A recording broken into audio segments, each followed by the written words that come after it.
અમદાવાદથી લંડન જતા પ્લેનમાં તારીખ 12 જૂન 2025ના રોજ દુર્ઘટના સર્જાઈ હતી. આ દુર્ઘટના કઠણ કાળજાના માનવીને પણ હલાવી દે તેવી ભયાનક અને દુઃખદ હતી. આ દુર્ઘટનામાં લગભગ 270 જેટલા લોકોના મૃત્યુ થયા છે.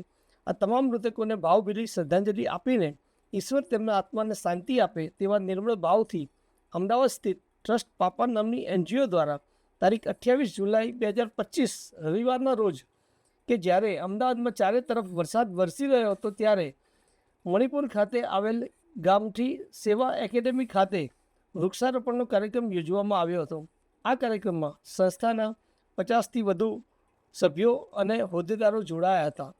પ્લાન્ટિંગ મેમરીઝ બેનર હેઠળ એનજીઓ દ્વારા મૃતકોને શ્રદ્ધાંજલિ આપવા ઉપરાંત દુર્ઘટનામાં પ્રભાવિત થયેલા વૃક્ષો અને પશુ પક્ષીઓ પ્રાણીઓ પ્રત્યે પણ સેવાભાવ વ્યક્ત કરવામાં આવ્યો હતો. એનજીઓ દ્વારા વાવવામાં આવેલ છોડ ભવિષ્યનું વૃક્ષ છે અને જીવનનું પ્રતિબિંબ છે તેવી તેની છાયાથી ભવિષ્યમાં પેઢીને પણ ઓક્સિજન અને ફળ મળશે તેવી આશા વ્યક્ત કરી હતી.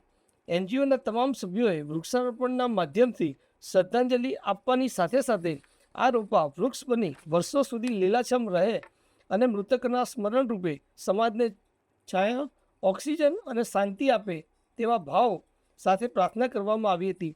એનજીઓ દ્વારા આશરે 300થી વધુ વૃક્ષો વાવ્યા હતા, જેમાં અર્જુન સાદડ, ઉમરો, જાંબુ, બદામ, લીમડો, કણજી, ગુલમોહર, પીપળાનો સમાવેશ થાય છે તેવું ટ્રસ્ટના સ્થાપક અને મેનેજિંગ ટ્રસ્ટી ડૉક્ટર સિદ્ધાર્થ ઠાકરેએ જણાવ્યું હતું.